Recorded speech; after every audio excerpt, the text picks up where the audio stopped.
हरे कृष्णा। कान्हा जी की कृपा सदा आप सभी पर बनी रहे। इससे पहले की कथा सुनकर वीडियो को लाइक और कमेंट्स करने के लिए आप सभी का बहुत बहुत धन्यवाद। आज की कथा शुरू करने से पहले मैं आपसे जानना चाहती हूँ, क्या नवरात्रि के दिनों में भी आप इसी तरह से हमारे चैनल पर हर दिन वीडियोस को देखेंगे?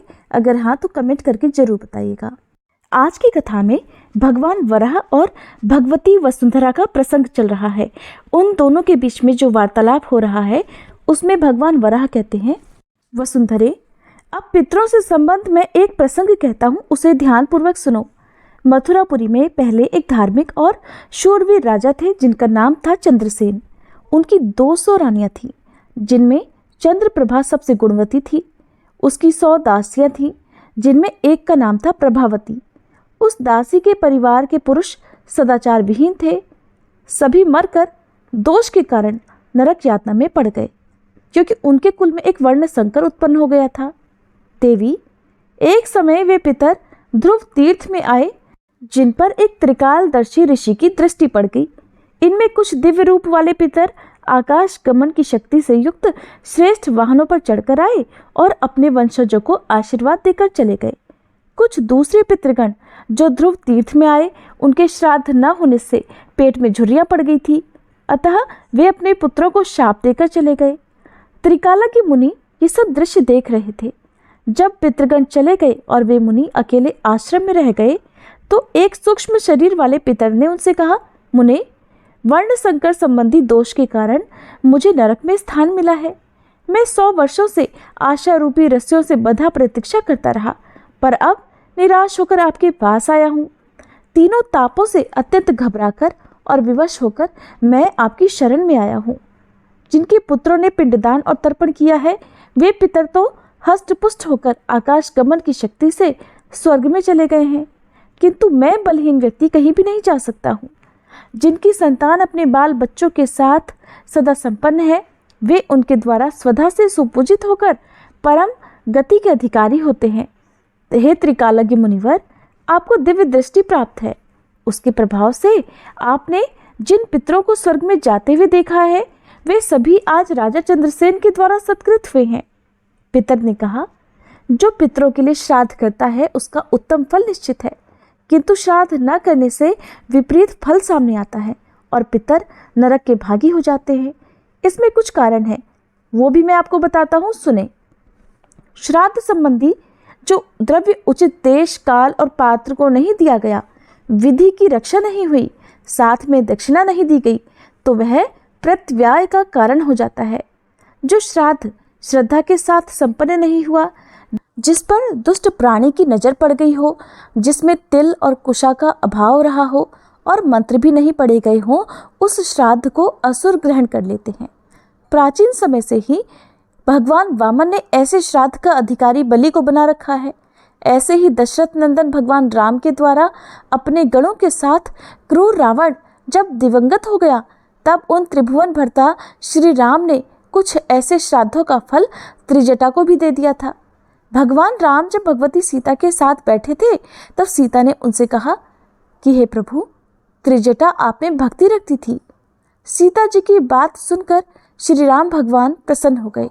अतः उन परम प्रभु ने उस राक्षसी को यह वरदान दिया कि त्रिजटे, जिस श्राद्ध करने वाले व्यक्ति के घर श्राद्ध की उत्तम हविष पदार्थ आदि सामग्रियां न हो, विधि और पात्र उचित रहने पर भी अगर श्राद्ध करते समय क्रोध आ गया हो तथा पाक्षिक मासिक श्राद्ध उचित समय पर संपन्न न हो और दक्षिणा भी न दी जाए, तो उसका फल मैं तुम्हें देता हूँ। इसी प्रकार एक बार भगवान शंकर ने नागराज वासुकी की भक्ति से प्रसन्न होकर उसे वर देते हुए कहा, नागराज, जिस मनुष्य ने वार्षिक श्राद्ध करने के पहले भगवान श्री हरि से आज्ञा प्राप्त नहीं की और श्राद्ध क्रिया संपन्न कर ली, यज्ञ के अवसर पर उचित दक्षिणा नहीं दी, देवता और ब्राह्मण के सामने देने की प्रतिज्ञा करके भी उसे पूरा नहीं किया, श्राद्ध में बिना मंत्र पढ़े ही क्रियाएं कर दी, ऐसे यज्ञों और श्राद्धों का संपूर्ण फल मैं तुम्हें अर्पित करता हूँ। मुने, ये सभी बातें पुराणों और इतिहास में वर्णित है। मुने, जिन्हें आपने दयनीय अवस्था में देखा था, उनके श्राद्ध अवैध रूप से ही अनुष्ठित किए हुए हैं, अतः उसका उत्तम फल इन पितरों को प्राप्त नहीं हो पाया। यही कारण है कि ये नंग धड़ंग कालक्षेप कर रहे हैं। इनके पुत्रों ने जो श्राद्ध क्रिया की थी उसमें कमी रह गई थी। इसीलिए पितृगण गाथा गाते हैं कि क्या हमारे कुल में ऐसा कोई व्यक्ति जन्म लेगा जो प्रभूत जल वाली नदियों में त्रप्यध्वम, उदीरताम, आयंतुम इत्यादि मंत्रों से हमारा तर्पण और उनके तट पर श्राद्ध करेगा। महाप्राज्ञ, आपने मुझसे जो पूछा था संक्षेप में उसका यही उत्तर है। वसुंधरे, ये सब सुनकर वे ऋषि राजा चंद्रसेन के पास पहुंचे। उन ऋषि को देखकर राजा सिंहासन से उठकर पृथ्वी पर खड़े होकर उनके चरणों में मस्तक झुकाकर कहने लगे, मुनिवर, आप मेरे घर पर पधारे, इससे मैं धन्य और कृतार्थ हो गया। आपके यहाँ आ जाने से मेरा जन्म सफल हो गया। मुने, पाद्य, अर्घ्य, मधुपर्क और गौ ये सभी वस्तुएं आपकी सेवा में समर्पित हैं। इन्हें आप स्वीकार कीजिए, जिससे मुझे पूर्ण संतोष हो जाए। भगवान वराह कहते हैं, हे देवी वसुंधरे, उस समय राजा चंद्रसेन के दिए हुए अर्घ्य आदि को स्वीकार करके त्रिकाला के मुनि ने तुरंत उन राजा से कहा, राजन, मेरे आने का एक विशेष कारण भी है, आप उसे सुने। इस पर राजर्षि चंद्रसेन ने उन तपोधन ऋषि से पूछा, हे तपोधन, वह कौन सा कार्य है, आप बताने की कृपा कीजिए। मैं हर प्रकार से उस कार्य को करने का प्रयास करूंगा जिससे आपका मनोरथ सिद्ध हो सके। मुनि ने कहा, राजन, आप अपनी पटरानी तथा उनकी दासी को, जिसे लोग प्रभावती कहते हैं, यहाँ बुलाइए। इस पर राजा ने अपनी रानी और दासी को वहां बुलवाया। रानी परम साध्वी थी। वे आकर जमीन पर बैठ गई, पर उस समय उनका शरीर भय और आशंकाओं से कांप रहा था। उन्होंने आते ही विनयपूर्वक ऋषि को प्रणाम किया। उनके बैठ जाने पर मुनि ने कहा, मैंने ध्रुव तीर्थ में जो आश्चर्य की एक बात देखी है उसे आप सभी के सामने कहना चाहता हूँ। वो बात यह है कि आज प्राणियों के पितृगण ध्रुव तीर्थ में उपस्थित हुए थे। श्राद्ध करने में कुशल पुत्रों ने जिनका विधिवत श्राद्ध किया है वे तो तृप्त होकर स्वर्ग को चले गए, किंतु वहीं मुझे एक अत्यंत दुखी पितर मिले। उनका शरीर भूख प्यास से सूख गया है। उनका मुख शुष्क और आंखें बड़ी छोटी हैं। स्वर्ग में जाने की आशा तो दूर, वे पुनः अपवित्र नरक में ही जाने के लिए विवश हैं। उन्हें देखकर मेरे मन में उनके प्रति बहुत दया उमड़ आई। तब मैंने उनसे पूछा कि भाई तुम कौन हो और क्या चाहते हो, मुझे बताने की कृपा करो। तब उन्होंने अपनी सारी स्थिति बताई। उस समय उनकी बात सुनते ही करुणा से मैं विवश हो गया हूँ। महारानी जी, बात ऐसी है, आपकी जो ये दासी है इसकी एक पुत्री है जो विरूपक निधि नाम से प्रसिद्ध है। आप उसे भी इस समय यहाँ बुलाने की कृपा करें।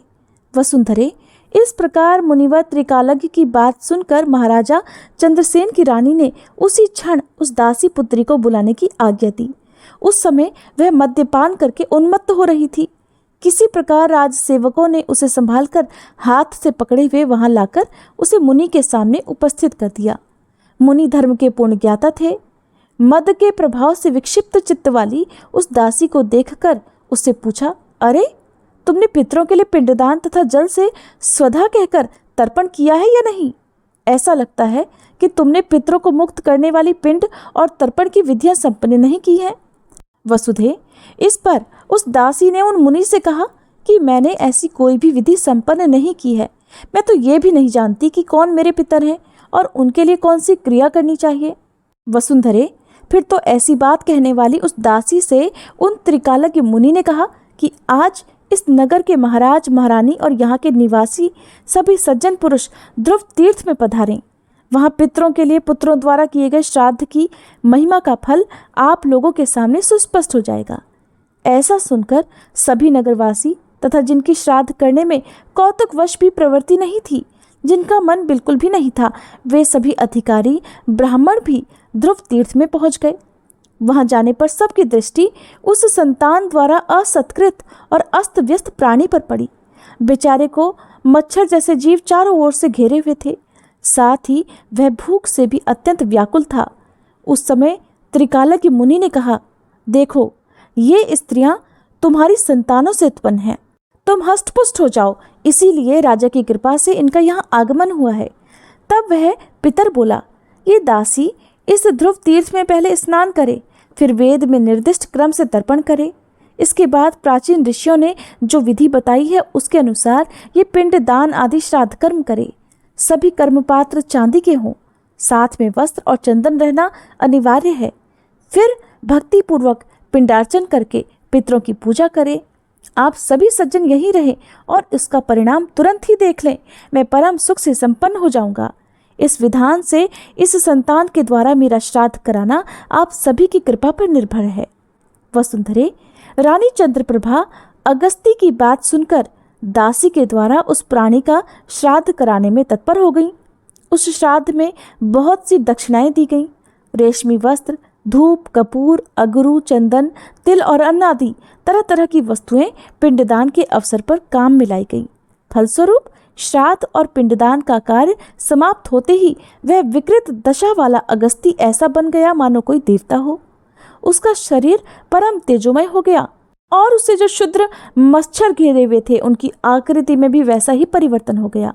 अब उनसे घिरा हुआ वह प्राणी ऐसी असीम शोभा पाने लगा मानो यज्ञ में दीक्षित कोई पुरुष अंत में अवभृत स्नान से संपन्न हुआ हो।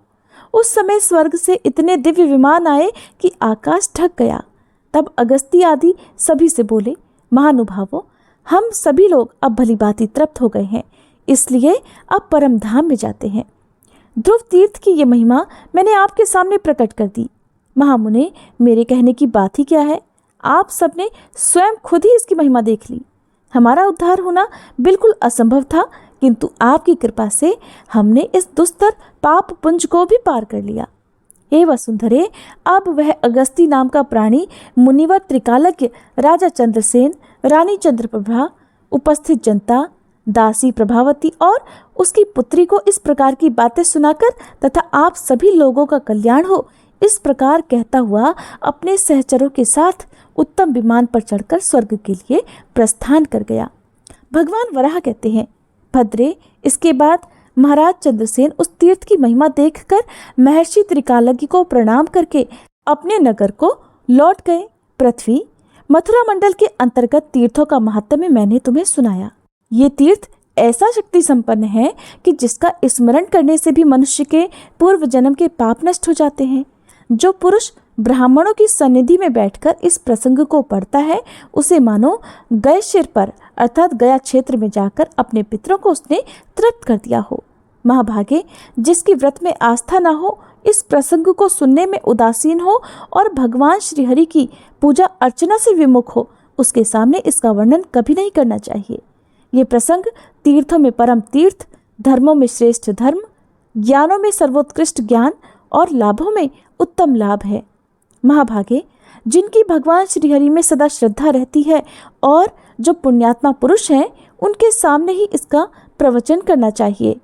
हरे कृष्णा। आज का अध्याय समाप्त हुआ। उम्मीद है हर बार की तरह आज की ये वीडियो भी आपको पसंद आई होगी।